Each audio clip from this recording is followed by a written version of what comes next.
Good morning, everyone. Welcome to our devotional this morning. It's found in the Gospel of John, in its 11th chapter, verses 14 and 15. Before I give you a short background of this passage, allow me to read to you the Word of God this morning.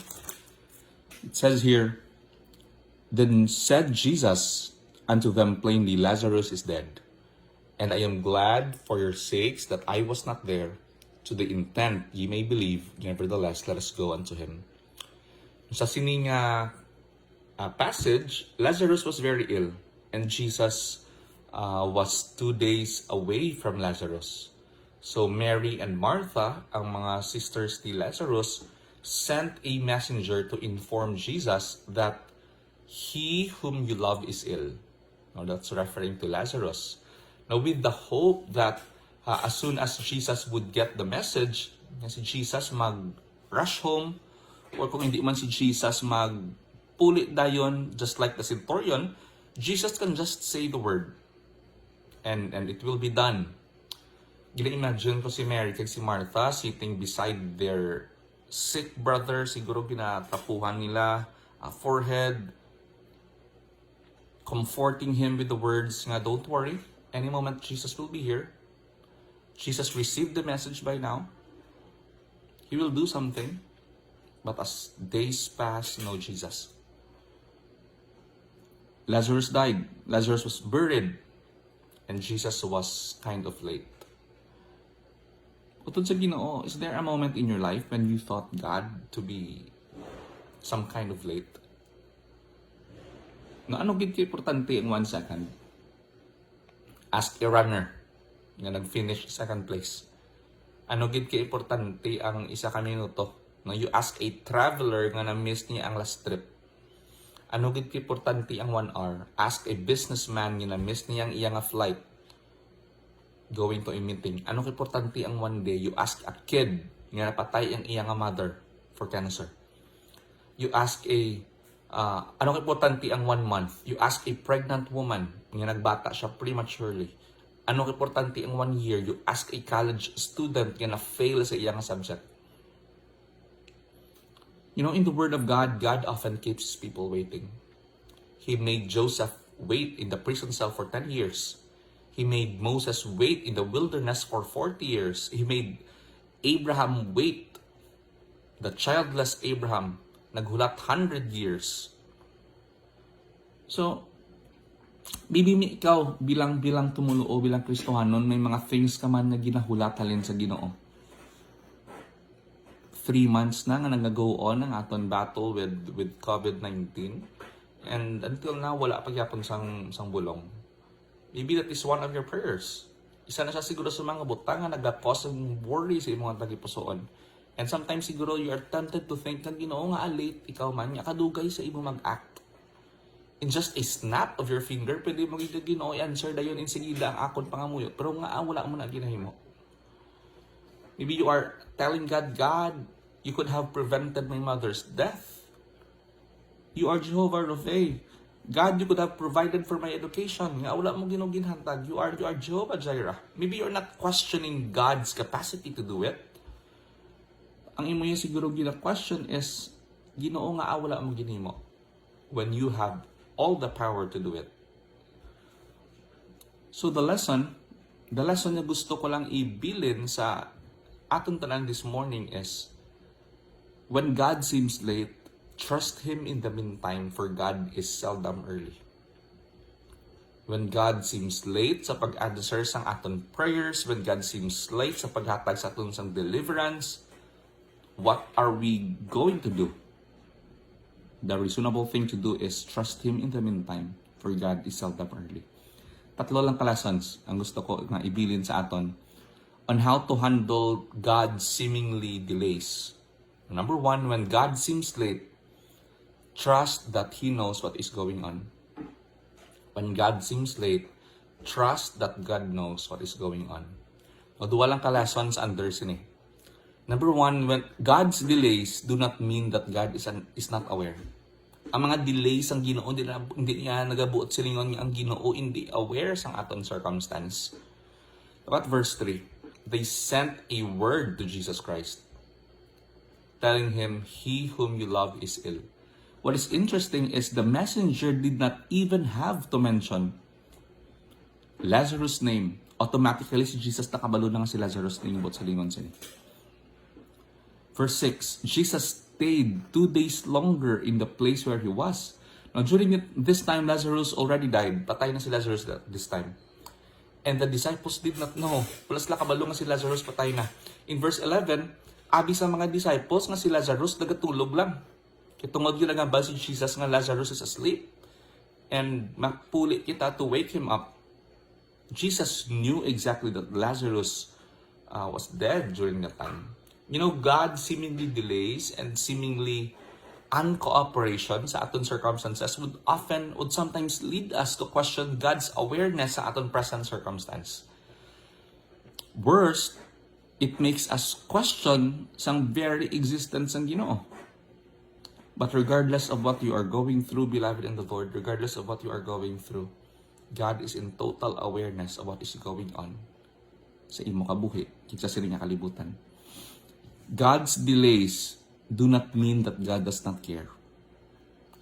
You know, Jesus stayed 2 days longer in the place where he was. Muna ba sa verse 6? You know, it was with purpose and with intention nga si Jesus Christ nagstay pagid anay 2 more days before he went to see Mary and Martha and Lazarus. You know, God would sometimes delay his provisions, delay his answers, would sometimes delay his deliverance, allowing painful moment to come and to meet us along the way in order to teach us the lesson of trusting. Nasaligan ang Ginoo. You know, God's delays do not discount the reality of God's past provision. It does not discount the reality of God's past answered prayers, of past deliverances. Even when God did not act the way you expected him to act, it is not because that God is distant. It is not because that God doesn't care. It is not because that God is unaware. God has the ability to enter your pain, even though he chooses to do nothing about it for the moment.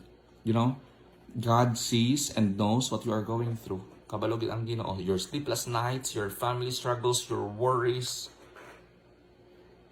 God wants you to know that I know. So please, hindi mag-act as if I do not know, as if I do not care. You know, God's grace has given us the capacity to trust God. No, kabay nga i-exhaust na ang capacity. Ang Ginoo, I may not understand now, but I choose to trust you in the meantime. I choose to trust you sa siningang moment. So when God seems late, trust that God knows what is going on. Second lesson, when God seems late, trust him at his word. Take God at his word. Dua man kalasan sa understanding. Number 1, God's delays are avenues to exercise faith. Ang mga seemingly delays ang Ginoo, avenues ni invitation ni sa aton to exercise faith. Look at verse 3.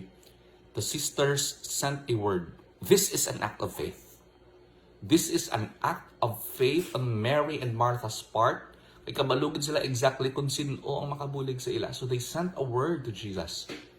Gina-picture ko si Mary kay si Martha sitting beside Lazarus, wiping his face, reassuring him not to worry, for Jesus got the message. And he will be here any moment now. After hours and hours had passed, si Lazarus, he got weaker and weaker, and eventually he died. No Jesus. In verses 21 and 22, dito makita ang expression sang frustration ni Mary and ni Martha. Ambang nila sa kay Jesus, Lord, if you had been here, my brother would not have died. Ginoo, kung ari ka lang ditani, wala napatay si Lazarus. Even now, I know that whatever you ask of God, God will give you. Grabe yung expression sang faith, no? And somehow some frustration man, Ginoo, kung ari ka lang ditani. Pero kapati kay gyapon Ginoo nga bisan anong pangayuon mo subong, it will be given to you. In verse 23, Jesus responded, your brother will rise. Mabanhaw si Lazarus. Martha thought that Jesus was just trying to comfort her. Ambal ni Martha in verse 24, kabalo ko, I know that He will rise again on the resurrection of the last day. You know, it is scary. It is scary sometimes how our frustrations would deafen our ears to the very words of God. It is in times like this that we should be receptive. Because it is in moments like this that God often speaks. So verse 25 saying ni Jesus, I am Martha, I am the resurrection and the life. Ako ang pagbanhaw, ako ang kabuhi. Kambal ni Martha, okay, yes Lord, verse 27, yes Lord, I believe that you are the Christ, the Son of God. Clearly, Martha was not listening. Maybe she is used to believe that before, but now ang iya nga frustration nag-sink in sa iya tagi pusoon. The situation seems helpless para sa iya. It is scary how God's delays would turn our faith into frustrations. The second lesson here, God's delays should not be avenues to exercise frustration. God's delay should not be avenues to express frustrations. Verse 20, inform kita that Mary stayed at home. Now, why do you think Mary stayed at the house? I think she was frustrated too. In verse 32, hambal ni Mary, Lord, if you had been here, my brother would not have died. Same ang statement sang frustration nila ni Martha. Beloved in the Lord, have you been frustrated with God because He's late? Kinulo ka dugay gid Ginoo sang result sang COVID-19 ha. Nagkalamatay na ang mga PUIs, wala pa sila kabalo kung COVID yun man to. Ginoo nga kadugay gid sang formulation sang vaccine now. God, in just a snap of your finger, pwede ka gid kahatag sang sininga bulong. Sang kaalam sa mga doctors namon. But why aren't you doing it? Have you been frustrated because God is late? Maybe there are moments in your life that God has been shouting what you want to hear straight in your face. But you just can't hear it because you're too focused sa imong pain. Just like what happened to Mary and Martha. Lord, yun ari kaladi, our brother would not have died. About Jesus, I am the resurrection and the life. They can't hear it. They were too frustrated. J.I. Packer, on his book Knowing God, he said, and I quote, we should not abandon faith in God merely because we cannot solve all the problems which it raises. It is not for us to stop believing because we lack understanding, or to postpone believing till we can get understanding, but to believe in order that we may understand. Unless you believe, you will not understand. Unquote. Beloved in the Lord, do not lose faith because God did not choose to bail you out sa imo present na circumstance. Do not lose your faith. When things did not work how you wanted it or how you expected it, do not abandon faith. Keep trusting in God. Trust Him in the meantime because God is seldom early. The third lesson here, ma-review kita gamay. When God seems late, trust that He knows what is going on. When God seems late, take Him at His word. And the third lesson here, when God seems late, trust Him in the meantime. That is the only rational thing to do while waiting. We trust God. You know, God's delays are His ways of providing room for growth.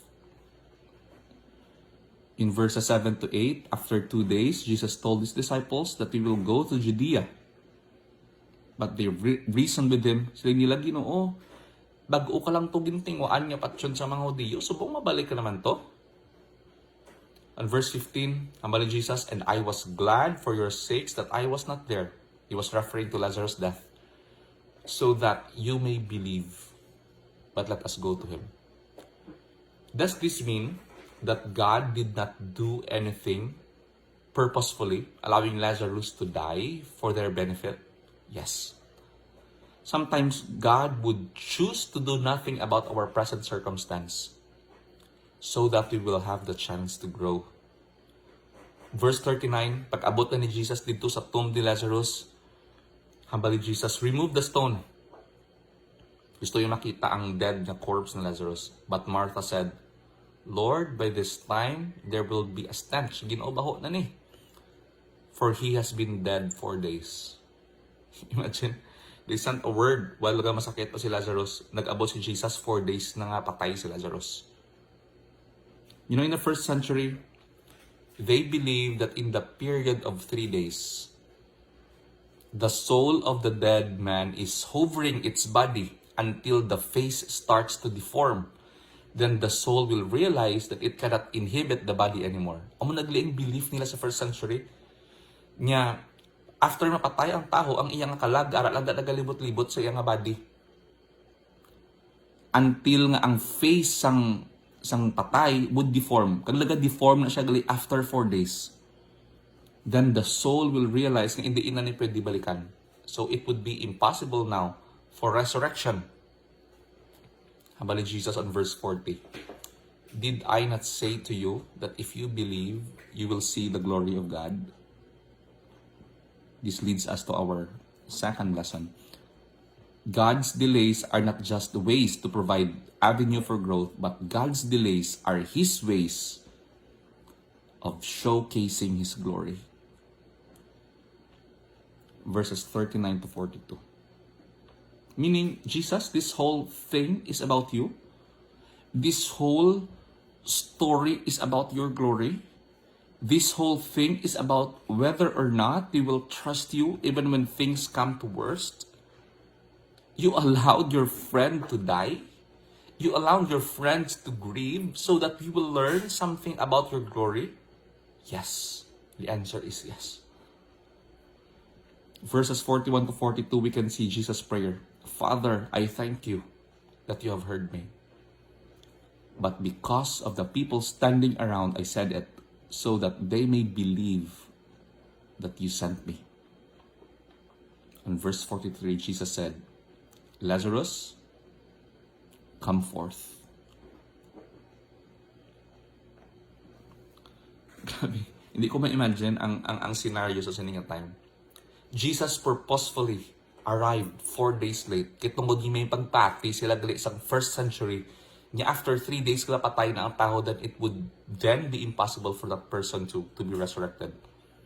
But on the 4th day, Jesus came and didto yagin banhaw si Lazarus ay kaapat nga adlaw for him to be able to showcase his glory.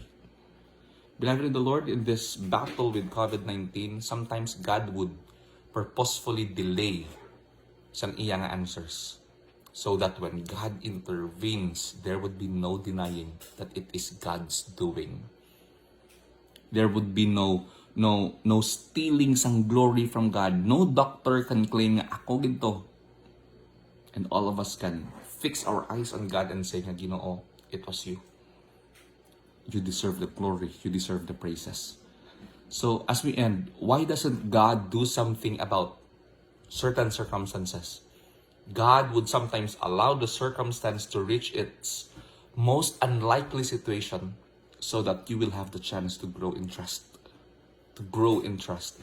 God would sometimes allow the circumstance to reach its most unlikely situation so that you will have the chance to see God in His glory through His power. So when we ask, why doesn't God do something about that? The answer is, when God seems late, trust that He knows what is going on. When God seems late, trust Him at His word. Take God at His word. When God seems late, trust Him. Trust Him in the meantime. So when God haven't done what you think He should have done, when God seems late, trust Him in the meantime.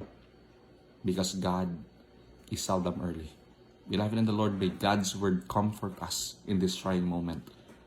In this moment of waiting and trusting and praying, may we trust the Lord in the meantime. Because even in the scriptures, God keeps His people waiting. In the meantime, trust God because God is seldom early. May the Lord bless His word.